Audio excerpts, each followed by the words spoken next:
Piloto ng bumagsak na Piper plane sa Isabela, natagpo ang patay na. Babaeng pasahero, posible umanong buhay pa.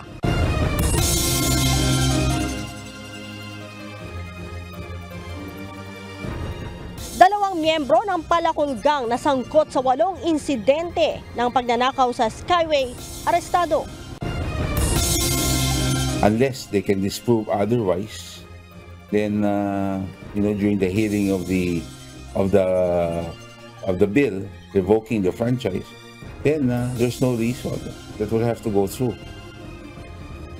Prangkisa ng SMNI, malaki umano ang posibilidad na mapawalang bisa ayon sa House panel. House detention ng SMNI host na sina Jeffrey Celis at Lorraine Badoy idudulog sa Korte Suprema. Face-to-face classes sa Mindanao State University sa Marawi City magre-resume na sa December 11. 3 of the victims are confirmed deceased. There is a 4th victim who suffered a gunshot wound and is now currently in Sunrise Hospital, upgraded to stable condition. 3 patay sa pamamaril sa University of Nevada, suspect na sawi rin sa shootout ng mga pulis.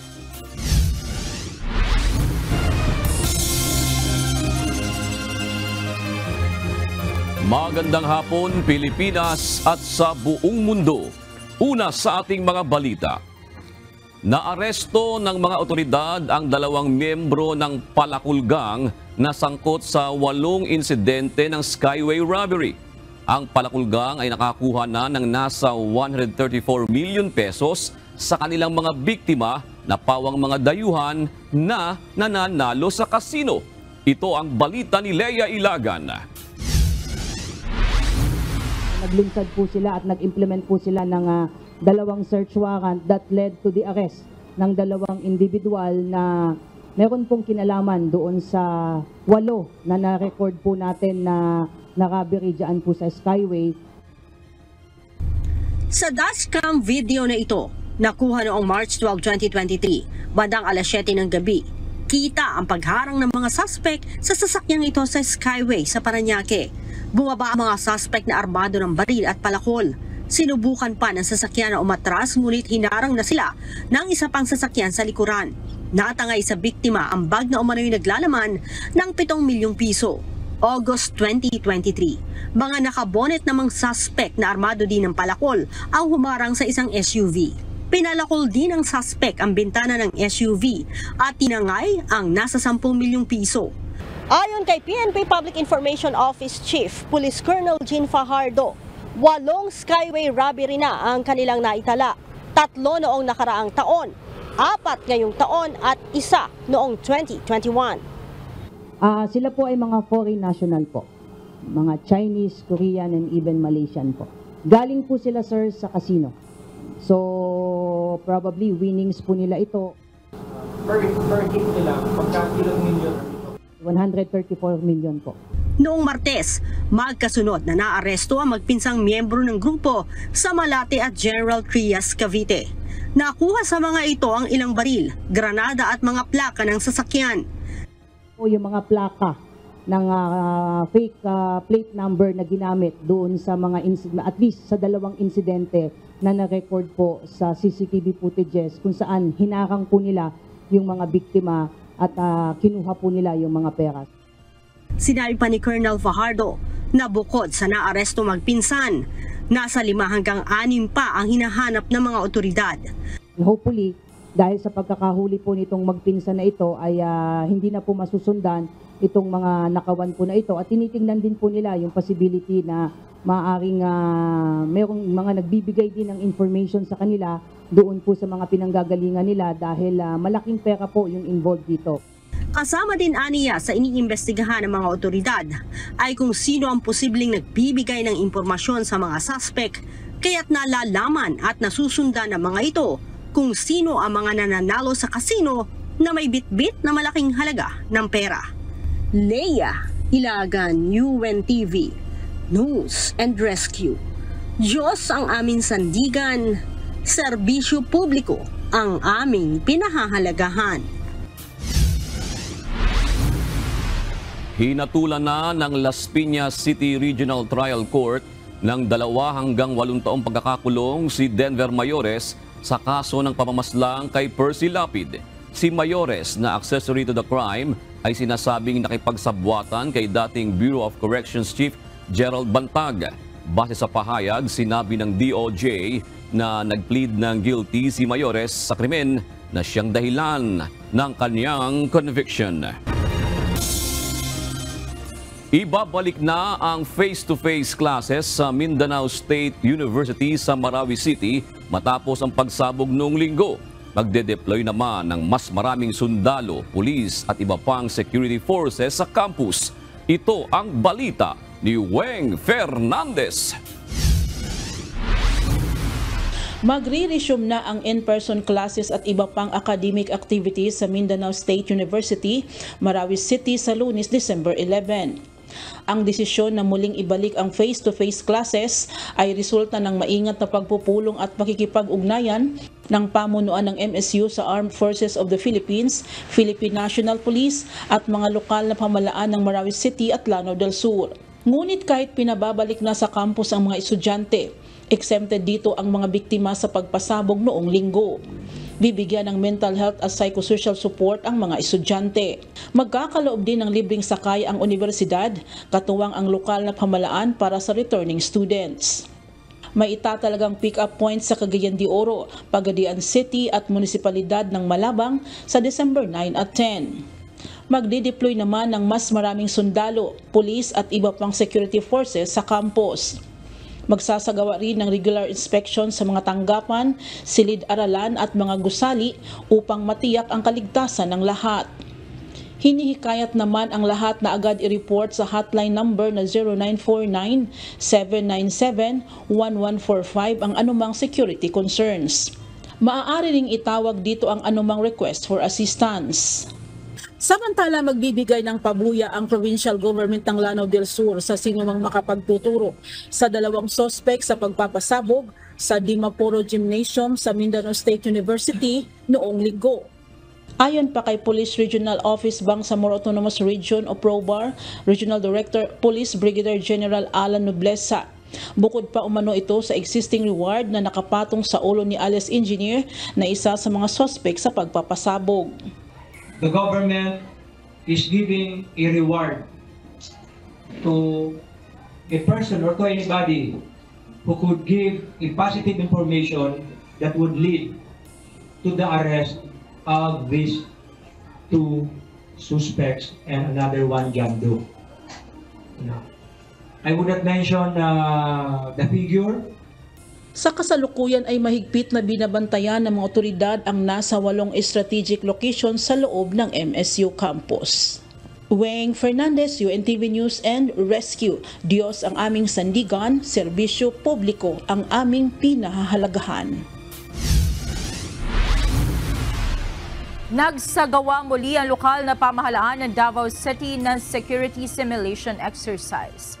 Layunin na naturang CIMEX na mapaiting ang seguridad sa lungsod at masukat ang kahandaan ng safety and security clutters laban sa banta ng terorismo. Kasunod na rin ito ng pambobomba sa Mindanao State University sa Marawi City kamakailan. Ang pagsasanay na isinagawa ay batay sa near real-life scenario kung saan nirespondihan ng mga kasali sa CIMEX ang isang bombing incident sa isa sa mga subdivision sa lungsod. Ayon naman sa Task Force Davao, naging matagumpay ang CIMEX matapos mahuli ang mga nagkungwaring suspect at ma-secure ang public convergence areas. Higit sa lahat, na-assess at mas napaiting umano nito ang response capabilities ng safety and security clutters sa Davao City. Magkaiba ang sentimiento ng ilang senador kaugnay ng plano ng Administrasyong Marcos na buhayin ng peace talks sa Communist Party of the Philippines. Naniniwala rin sila na ang pamahalaan dapat ang nagtatakda ng mga kondisyon bago simulan muli ang usapang pangkapayapaan. Ito ang balita ni Hardin Delgado. Yes. Why not? That's the short answer. I'll give you a statement when I'm ready. Sang-ayon sa Senator Amy Marcos sa posisyon ni Vice President Sara Duterte na dapat muling pag-isipan ang planong pagpapatuloy ng peace negotiations sa National Democratic Front o NDF, ang political arm ng Communist Party of the Philippines o CPP. Hindi na idinetalye ng presidential sister ang kanyang pagpabor sa nais ni VP Sara, ngunit may agam-agam din umano siya sa layunin ng komunistang grupo. Medyo nalilito pa rin ako dyan sa peace talk na yan, pagkat narinig naman natin si Mr. Halandoni na nagsaad na kahit may peace talk ay mananatili pa rin nila ang mitiin nila, ang goal nila na ibagsak ang pamahalaan. Bakit ganun? Nag-peace talk ka pa. Si Senator Ronald Bato de la Rosa, pabor na matuloy muli ang peace talks. Gayunman may mga kondisyon anya na dapat ilatag na pabor sa pamahalaan. Provided no ceasefire, para hindi bigyan ng tsansa yung CPP and PNDF na ngayon ay lugmok na makabangon at lumaban na naman sa ating gobyerno. Dapat walang ceasefire, tuloy-tuloy lang yan. Wala rin umano sa posisyon ang CPP para humingi ng demands bago muling umupo sa negotiating table. You want peace talk, usap tayo. Pero you are in no position to demand. Diba? Wala na kayo, spin force na kayo, wala na kayong leader, wala na kayong pangulo. So, running in the hills. So, mag-usap tayo. Pakinggan namin kayo, pero huwag kayo mag-demand. Si Senator Mark Villar naniniwala ring ang mga kondisyon ng gobyerno ang dapat masunod. Siguro makikinig sila o nung gusto sabihin ng kabila, kung meron mga gusto mag-surrender, if there be siguro, they'll see, baka magkaroon ng protocol para sa mga gusto sumurrender. But as of now, I think from my understanding is tuloy-tuloy po ang operations and wala namang condition, wala namang ceasefire. It's just continuous naman yung ginagawa ng ating armed forces. Sa ngayon, lusot na sa committee level ang ilang resolusyon na sumasang-ayon sa proklamasyon ni Pangulong Marcos Jr. na nagbibigay amnestiya sa ilang miyembro ng rebeldeng grupo habang wala pa namang nakahain dito sa Senado. Nakasaad sa konstitusyon na may kapangyarihan ng Pangulo na magbigay amnestiya na dapat may pagsang-ayon ng mayorya ng lahat ng miyembro ng Kongreso. Harleen Delgado, UNTV News and Rescue. Diyos ang aming sandigan, serbisyo publiko ang aming pinahahalagahan. Malaki ang posibilidad na mapawalang bisa ang prangkisa ng Sunshine Media Network International o SMNI ayon sa House Committee on Legislative Franchises. Samantala, balak naman ng kampo ng SMNI hosts na sina Jeffrey K. Eric Celis at Lorraine Badoy na idulog sa Korte Suprema ang pagkakadetain ng dalawa sa Kamara matapos ma-cite in contempt. Ito ang balita ni Rosalie Cos. You can see already that 41011 was violated. Unless they can disprove otherwise, then during the hearing of the bill revoking the franchise, then there's no reason that will have to go through. Unless mapupo nila na hindi po totoo yung sinasabi po nung panukalang batas na. Naniniwala ang chairperson ng House Committee on Legislative Franchises na mapapawalang bisa ang prangkisa ng kumpanya kung saan nag-ooperate ang Sunshine Media Network International o SMNI. Liban na kung mapatutunayan ng estasyon na hindi nila nilabag ang mga probisyon sa batas na nagkaloob ng kanilang prangkisa, partikular na ang Republic Act No. 11422. Kabilang na dito ang Section 4 kung saan nakasaad na hindi dapat gamitin ang estasyon o mga pasilidad nito sa pagpapakalat ng maling impormasyon. Nag-ugat ang investigasyon ng Kamara sa prangkisa ng SMNI matapos na sabihin ng anchor na si Jeffrey K. Eric Celis sa programa nito sa estasyon na 1.8 billion pesos ang ginastos sa foreign travel ni House Speaker Martin Romualdez sa loob ng 1 taon. Nasilip din ng House panel ang anilay iba pang paglabag ng estasyon, gaya ng kabiguan ng kumpanyang iulat at humingi ng approval sa Kongreso kaugnay ng ownership nito. So marami ho silang violations na ginawa which I believe is a ground for the revocation. ang panukalang pawalang bisa ang prangkisa ng SMNI bukod pa sa resolusyong adopted na sa House panel kung saan hinihikayat ang National Telecommunications Commission o NTC na suspindihin ang operasyon ng SMNI. Samantala, plano ng kampo ng SMNI host na sina Celis at Lorraine Badoy na maghain ng petisyon sa Korte Suprema kaugnay ng pagkakadetine ng mga ito sa Kamara. Ito ay matapos na i-cite in contempt ang dalawa dahil sa paglabag sa House rules. Mag-file tayo ng petition for certiorari on the ground of grave abuse of discretion amounting to lack or excess of jurisdiction on the part of the Committee on Franchise and petition for habeas corpus for the illegal detention and arrest. Buso dito ng paulit-ulit na pagtanggi ni Celis na ihayag ang Senate source niya ng impormasyon sa 1.8 billion pesos na halaga ng foreign travels ni Speaker Romualdez. Samantalang si Badoy naman na contempt dahil sa umano'y pagsisinungaling sa pagdinig ng Kamara. Ayon sa abogado ng dalawa, sumasailalim sa hunger strike sina Celis at Badoy bilang protesta sa ginawang aksyon ng House Committee on Legislative Franchises sa kanila. Kahapon nag-start ng hunger strike. Until now, second day nila ngayon, wala pa rin kain si Eric Celis and si Dr. Lorraine Badoy. Kung mayroon man, hanggang tubig lang yung kanilang consumption ngayon, walang pagkain. Gagawin nila ang hunger strike hanggat nananatiling nasa detensyon ang dalawa. Gayunman, balak din ang kampo ng SMNI host na sina Celis at Badoy na iapela sa House panel ang pagkakakontempt ng dalawa for humanitarian grounds, lalo na't malapit na ang holiday season. Rosa Licoz, UNTV News and Rescue. Diyos ang aming sandigan, serbisyo publiko ang aming pinahahalagahan. Pinaghahandaan na ng Department of Transportation ang inaasahan dagsa ng mga pasahero sa mga pantalan, paliparan at mga bus terminal na bibiyahe ngayong nalalapit na holiday season. Kanina, pinuntahan ni Transportation Secretary Jaime Bautista ang Philippine Coast Guard upang tiyakin na handa na ang kanilang puwersa at maiwasan ang anumang maritime incident kasabay ng inaasahang dagsa ng mga biyahero. Ito ang balita ni Ryan Lacanlale. The PCG shall remain on heightened alert until January 8, 2024, targeting zero maritime incidents within this critical period. Naka-heightened alert na ang buong pwersa ng Philippine Coast Guard para sa gagawing pagbabantay sa mga terminal at mga pantalan ngayong darating na holiday season. Ito ay dahil sa inaasahang dagsa ng mga biyahero na uuwi sa probinsya, gayon din ang mga luluwas ng Metro Manila. Kanina personal na nagtungo sa headquarters ng PCG si Department of Transportation Secretary Jaime Bautista para sa isang command conference. Dito tinalakay ang mga preparasyon na kinakailangang magawa upang maiwasan ang anumang aksidente at masiguro ang maayos na paglalakbay ng ating mga kababayan.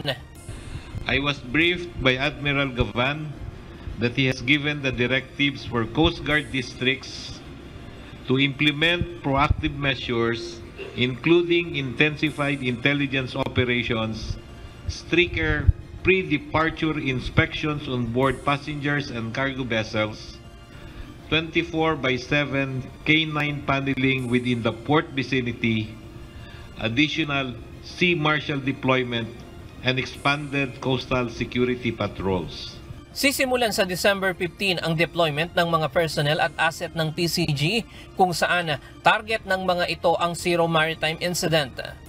May mga nakaantabay na mga bomb expert, rescuer, air at water assets, bomb sniffing dogs, iba pang mga kagamitan at manpower ang PCG na maaaring gamitin kung kinakailangan. Ayon sa DOTR, inaasahan na ang mas maraming mga biyahero ngayong taon dahil nalampasan na ng bansa ang pandemic level. Tiniyak ng PCG na mas paiigtingin nila ang seguridad na ipinatutupad kasunod ng nangyaring pangbobomba sa Marawi noong linggo.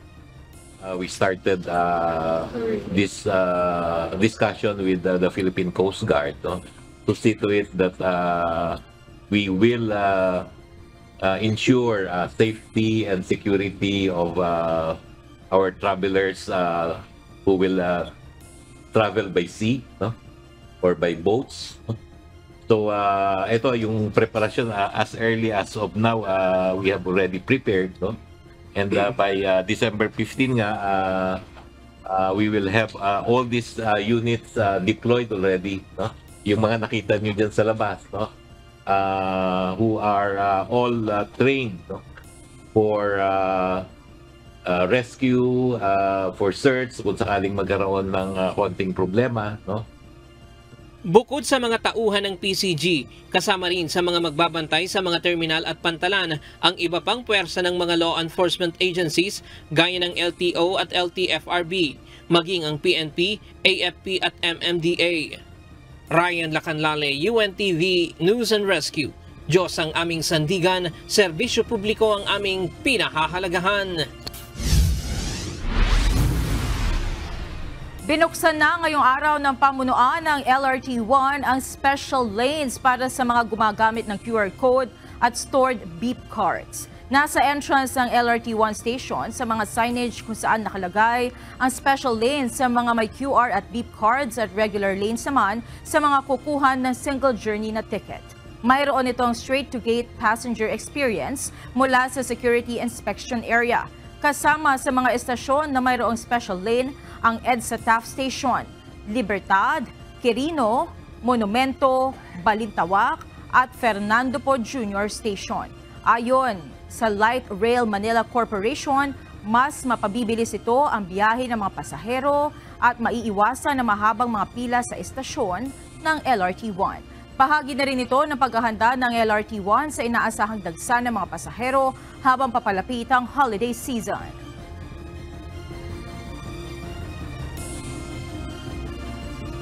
Ang UNTV News Global Correspondents na ihahatid sa atin ni Jack Campo mula sa Chester, United Kingdom.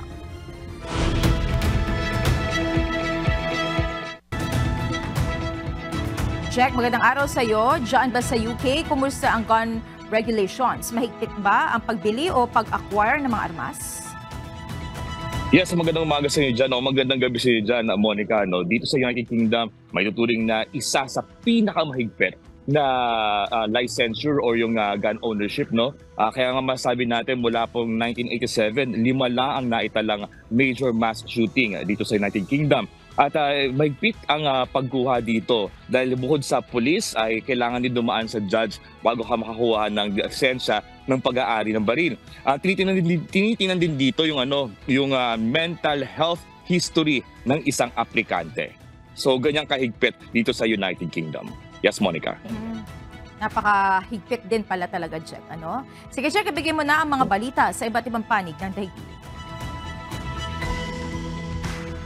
3 ang nasawi sa panibagong shooting incident sa Las Vegas campus ng University of Nevada, Miyerkules ng umaga sa Estados Unidos.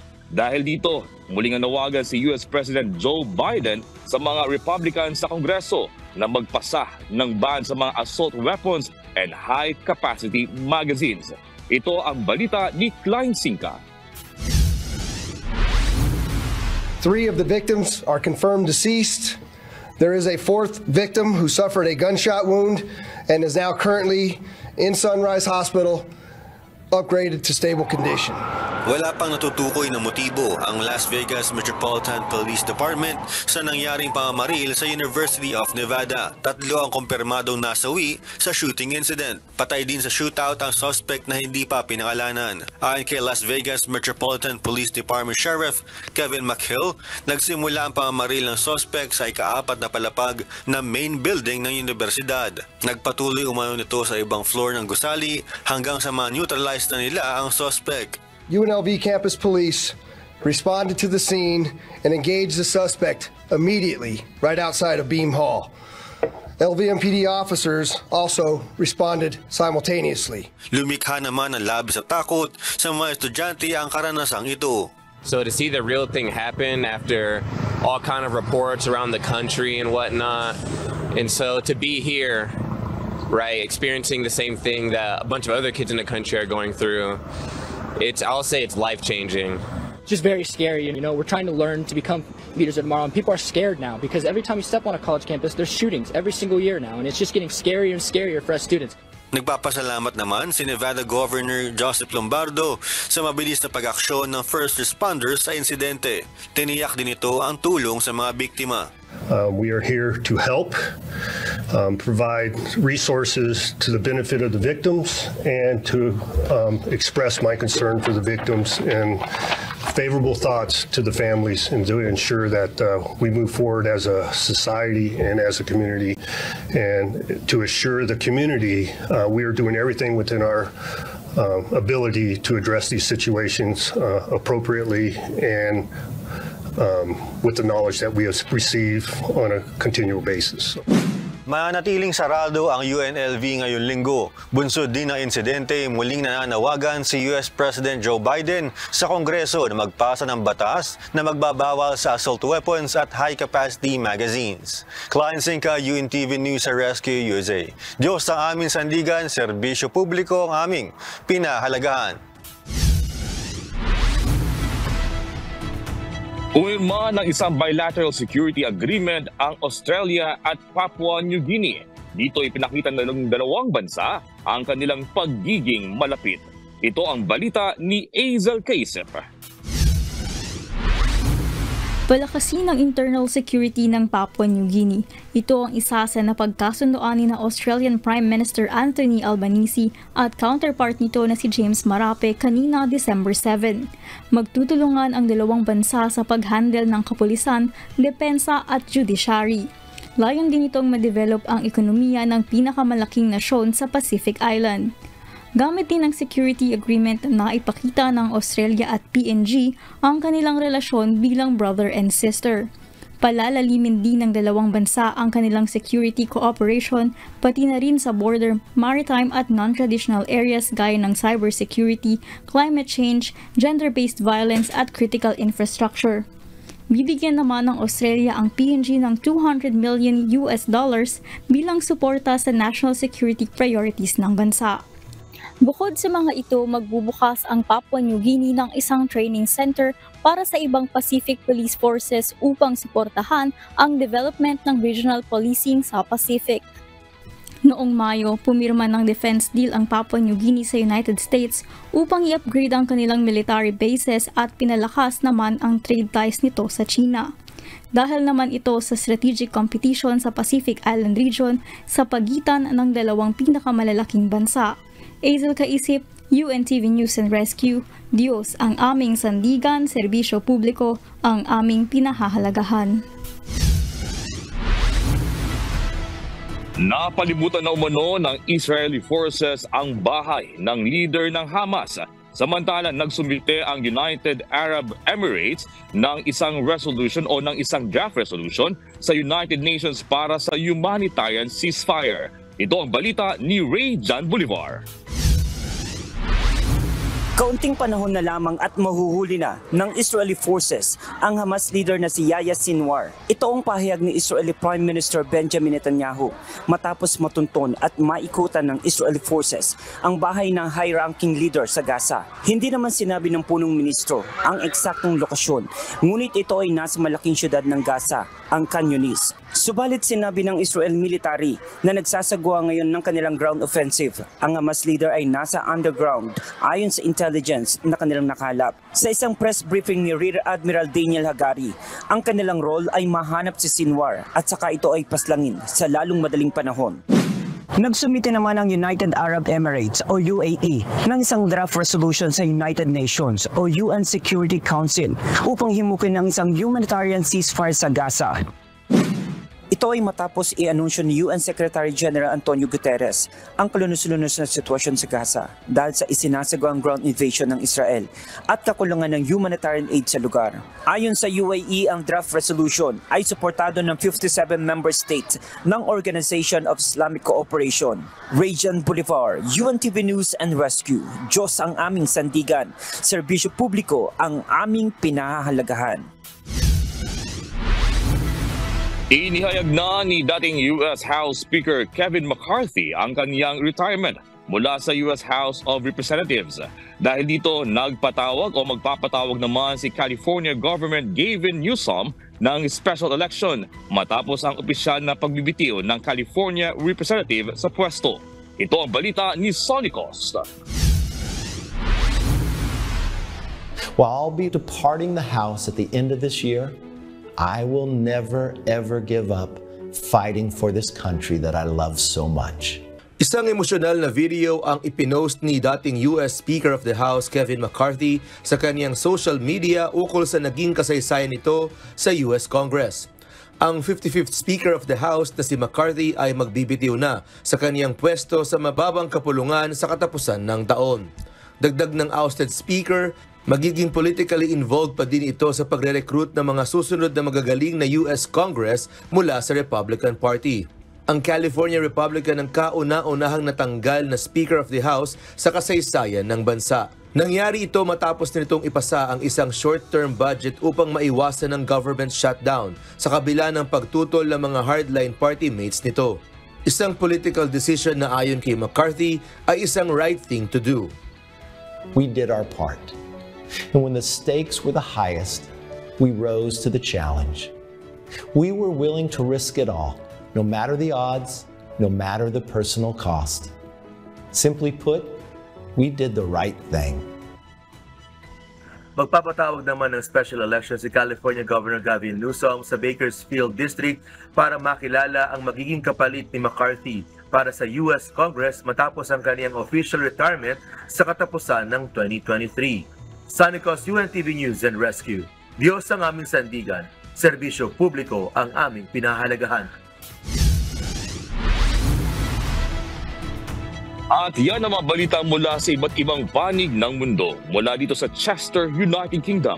Ako si Jack De Ocampo. Magandang gabi. Narating na ng mga rescuer ang lugar na pinagbagsakan ng Piper plane sa may bulubunduking bahagi ng Isabela. Natagpuan ng mga rescuer ang bangkay ng piloto habang posible pa umanong buhay ang babaeng pasahero na sakay ng eroplano. Ito ang balita ni Grace Flores.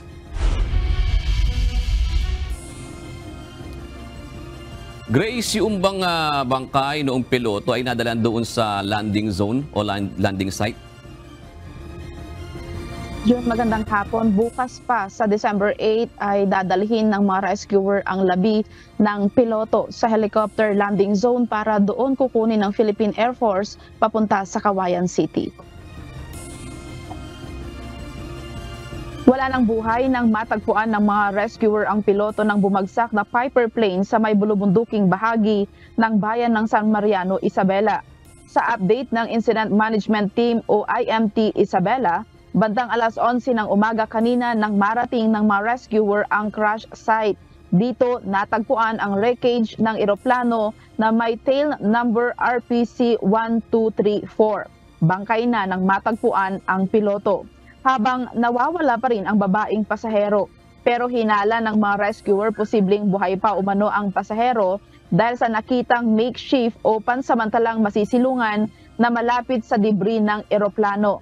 Sa ngayon ay pahirapan ang signal sa lugar kaya limitado pa ang mga detalye.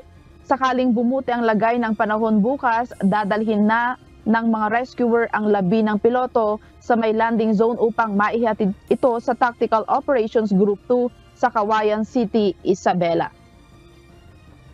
Samantala, June, nakatakda ring magtungo sa TOG2 ang grupo ng K9 trackers.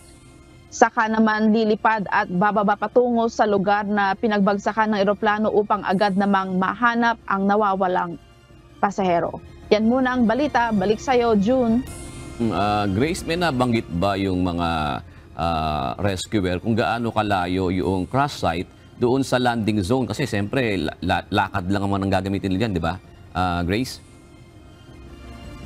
Yes, June, hindi nila binanggit kung gaano kalayo, kung ilang kilometro yung kanilang nilakad paakyat kasi doon sa landing zone na binabanggit ni Joshua Hapinat, ang tagapagsalita ng IMT, mula doon sa landing zone sa baba ay doon ibinaba yung ating mga rescuers tapos paakyat naman itong ating mga rescuers doon sa crash site kung saan nandoon yung wreckage ng bumagsak na eroplano.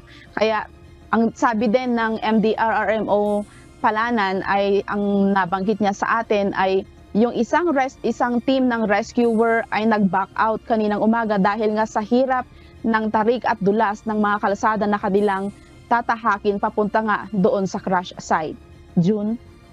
Sinasabi mo nga kanina, Grace, may palatandaan na maaaring buhay pa yung pasahero, no, na babae, na nag-iisa lang naman yung pasahero. Meron bang impormasyon naman doon na maaaring may mga nakatira o bahay o mga katutubo doon sa bundok na o doon sa crash site, malapit doon sa maaaring may mga katutubo doon na Grace? June, wala pang naibigay na detalye ang ating mga otoridad dito sa Isabela hinggil dito sa kung meron bang mga nakatira malapit doon sa crash site, dahil nga bukas ay tutungo doon yung ating mga K9 trackers para nga matunton ng mabilis o mabilis na mahanap itong pasahero na nawawala, na sana ay buhay pa itong pasahero. At sana ay maganda rin ang panahon bukas para nga makalipad itong Philippine Air Force para maibaba itong mga K9 trackers sa crash site o landing zone sa San Mariano, Isabel. June. Maraming salamat, Grace Flores. Samantala, umakyat na sa 18 ang bilang ng mga nasawi mula sa bus na aksidenteng nahulog sa bangin sa may bayan ng Hamtik Antique noong Martes ng hapon. Sa isang panayam, sinabi ng head ng PDRMO Antique na nasawi na rin ang isa pang biktima na una nang napaulat na nasa kritikal na kondisyon. Sa ngayon ay mayroon pang 6 sa mga biktima ang nasa kritikal na kalagayan at nakakonfine sa ospital, habang 4 ang nasa stable ng kondisyon. Samantala, nakipag-ugnayan na rin ang Land Transportation Franchising and Regulatory Board sa insurance provider ng Valyacar Transit Incorporated para makuha ang insurance claims ng mga biktima ng aksidente. Bumaba ang bilang ng mga Pilipinong walang trabaho base sa latest report ng Philippine Statistics Authority. Sa datos ng PSA, bumaba sa 2.09 million ang unemployment sa bansa para sa buwan ng Oktubre ngayong taon, na mas kakaunti kumpara sa 2.26 milyong naitala noong September 2023. Katumbas ito ng 4.2% na unemployment rate para sa October 2023, na mas mababa sa 4.5% na nai-report noong Setyembre. Mas mababa rin ito kumpara sa 2.24 milyon na bilang ng mga walang trabaho noong Oktubre ng nakaraang taon. Bilang suporta sa pagnanais ni Pangulong Ferdinand Marcos Jr. na maisulong ang renewable energy projects sa bansa, lumagda sa isang kasunduan ng Department of Energy at National Irrigation Administration para mapabilis ang proseso ng pamumuhunan ng mga negosyante sa sektor ng renewable energy. Ito ang balita ni Nel Mari Buhok. So itong partnership na ito ay may streamline at maayos yung ating application sa renewable energy service contracts. Isang Memorandum of Agreement ang nilagdaan ng Department of Energy at National Irrigation Administration sa Malacanang kanina. Ang kasunduan ay may layong maisakatuparan ng plano ni Pangulong Ferdinand Marcos Jr. na makapag-generate ng 35% na kuryente sa renewable energy sources pagsapit ng taong 2030, habang tinatarget ang 50% sa taong 2040. Isa sa mga proyekto na ito ay ang floating solar, kung saan ang pilot project nito ay sa Laguna Lake. Ayon kay Energy Undersecretary Sharon Garin, dahil sa kasunduan na ito ng DOE at NIA, pag-aaralan na ang pagtatayo ng floating solar o paglalagay ng solar panel sa mga lugar na pag-aari ng NIA. So ngayon, alam na natin kung anong gagawin, and ang maganda dito, all over the country siya, hindi lang siya sa Laguna, pero all over the country siya, may mga potential pala na sites for floating solar doon. So now what we need to do is kailangan i-inventory siya para alam natin kung saan nilalagay and saan possible. Kasi meron ding irrigation sites na baka wala namang araw doon no? Meron ding mga irrigation sites na baka sobrang liit, pero meron din may mga laking potential. Mga dams, kahit yung mga kanas, pwedeng parang bubong yan pwedeng lagyan ng bubong na solar, parang rooftop niya. Ayon kay NIA Acting Administrator Eduardo Eddie Guillen, malaking tulong ang kasunduan na ito para mapabilis ang implementasyon ng renewable service contract. Kapag kasi nagbigay sila ng contracts, and then may plano pala si NIA doon sa aming mga properties, nagkakaroon ng delay ngayon. Kasi may hawak ng contract and yet wala namang agreement sa NIA. Ito po ngayon, ikukonsulta muna ng DOE kay NIA. Ayon kay Yusek Garin, ang 1 hektaryang solar farm ay maaaring makapag-generate ng 1 megawatt at sa loob lamang anya ng 1 taon ay maaari nang makapagtayo ng isang solar farm. Marami na rin anyang foreign investors ang nagpahayag ng interes na mamuhunan sa sektor ng renewable energy. Nel Maribuhok, UNTV News and Rescue, Diyos ang aming sandigan, serbisyo publiko ang aming pinahalagahan. Patuloy na nakikipag-usap ang Philippine Coast Guard sa atin ito coalition para sa pinal na plano sa isa sa gawang civilian caravan. Ayon kay Philippine Coast Guard Commandant Admiral Ronnie Hill Cabal, ang kaligtasan ng mga sasama sa caravan ang nakikitang hamon sa ngayon, lalo na at maalon ang karagatan. Maigpit ding babantayan ng PCG ang bilang ng mga sasama. Una-una, ito sa convoy and medyo hindi maganda yung kondisyon ng dagat. So yung safe, yan ang una naming nakikita ang challenge.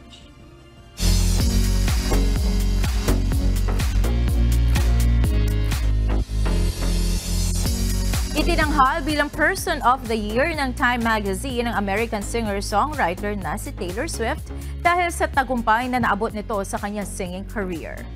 Inahilintulad ng Time Magazine ang tagumpay ng multi-awarded singer sa iba pang mga sikat na mga personalidad, gaya na lamang nila Michael Jackson, Bob Dylan at marami pang mga tanyag na mga awit.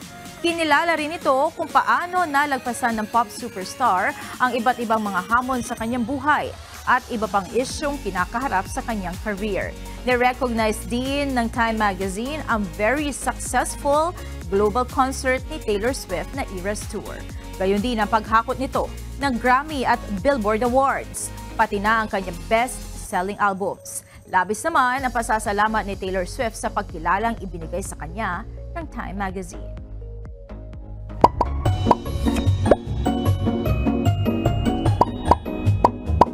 What?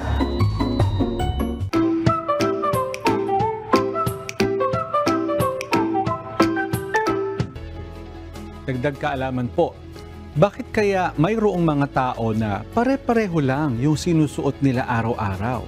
Hindi naman po nila yun uniform sa work. Gaya po ni na Meta CEO Mark Zuckerberg at si dating Apple CEO Steve Jobs at iba pang mga personalidad. Afford naman nila bumili ng mamahaling mga damit, pero bakit pare-pareho ang sinusuot nila araw-araw? Siyempre may mga dahilan po yan. Ang una, ayon sa mga eksperto, ang mga ganitong uri ng tao ay ayaw nilang nag-aaksaya ng oras. Kung kaya't magsusuot sila ng mga same clothes everyday, mas makakatipid sila sa oras araw-araw. Ayaw nilang magsayang ng oras kakaisip sa kung ano ang isusuot nila. Mas gusto nilang gugulin ang oras nila sa mga bagay na mas mahalaga kaysa mag-isip ng isusuot na damit.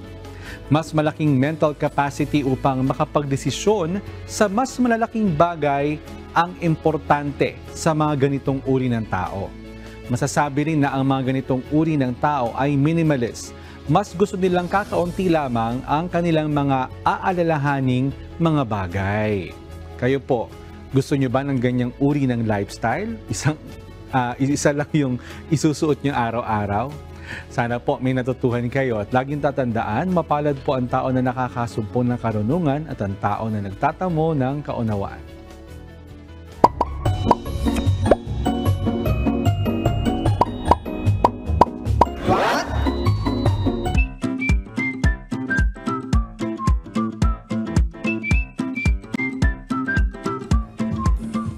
May lakad si floor director. Mamadali. Bis magbilang, no? Ano na po ang ating mga kauserong Pinoy na gusto nating i-shout out ngayong araw po ng Huwebes. Si Gerald Lai, si Bono Cacao at si Elsa Sinlao. Maraming salamat din po sa pagtutok kay Mario Macabulos, Aling Vicky Mex CH at Marcos Tulios Cicero. At narito naman po ang salita ng Diyos na ating sandigan mula sa aklat ng unang Juan 2 at 23 na nagsasabi, "At sa ganito'y nalalaman natin na siya'y ating nakikilala kung tinutupad natin ang kaniyang mga utos."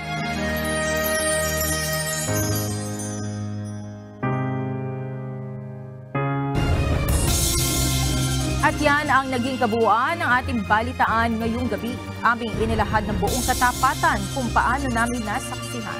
Kayo'y makapagtitiwala na ang aming nakita at narinig, ang aming ibinabalita. At dito po sa UNTV, Diyos ang aming sandigan, serbisyo publiko ang aming pinahahalagahan. Magandang gabi po.